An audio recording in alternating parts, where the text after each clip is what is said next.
ನಮಸ್ತೆ ಗೆಳೆಯರೆ. ಏನದು ಶಿವಲಿಂಗದ ಹಿಂದೆ ಕದಲದಿರುವ, ಚಲಿಸದಿರುವ ಸ್ತಂಭಾಕೃತಿಯ ನೆರಳು? ಏನಿದು?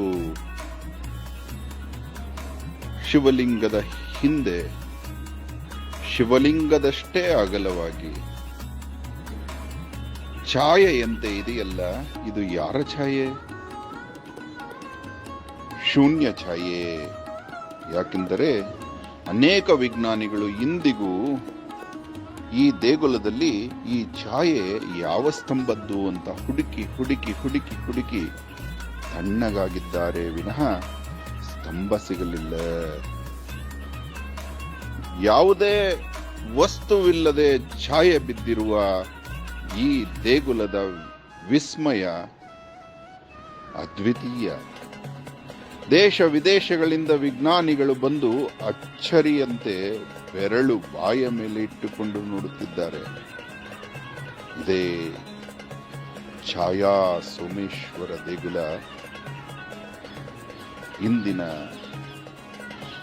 ಆಂಧ್ರ ಪ್ರದೇಶದಲ್ಲಿ, ತೆಲಂಗಾಣದಲ್ಲಿ, ಹೈದರಾಬಾದ್ ಪಕ್ಕ ಇದೆ. ತುಂಬಾ ಪುರಾತನ ದೇಗುಲ. 3 ಗರ್ಭಗುಡಿ ಇರುವ ದೇಗುಲ. 1 ಗರ್ಭಗುಡಿಯಲ್ಲಿ 1 ಛಾಯೆ, 2 ಗರ್ಭಗುಡಿಯಲ್ಲಿ 2 ಛಾಯೆ, 3ನೇ ಗರ್ಭಗುಡಿಯಲ್ಲಿ 3 ಛಾಯೆ ಸತತವಾಗಿ ಕಾಣುತ್ತದೆ. ಬೆಳಗ್ಗೆ ಸೂರ್ಯೋದಯದಿಂದ ಸೂರ್ಯಾಸ್ತದ ತನಕ ಚಲಿಸದಿರುವ ನೆರಳು ನೀವೇನಾದರೂ ವೀಕ್ಷಿಸಿದರೆ ಅದು ಇದೇ ನೆರಳು. ಆದರೆ ವಸ್ತುವಿಲ್ಲದೆ ಬಿದ್ದಿರುವ ಈ ಛಾಯೆಯನ್ನ ನೆರಳು ಅನ್ನುವುದಾದರೂ ಹೇಗೆ? ಇದು ಜಗತ್ತಿನ ಮೂಲ ಕಾಳಿ ಎನ್ನಬಹುದೇ? ಆ ಕಾಳಿಯ ಕಗ್ಗತ್ತಲು ಎನ್ನಬಹುದೇ? ಜನರು ತಮ್ಮ ಕತ್ತಲನ್ನು ದೂರ ಮಾಡಲು ಈ ದೇವರ ದರ್ಶನ ಮಾಡುತ್ತಾರೆ.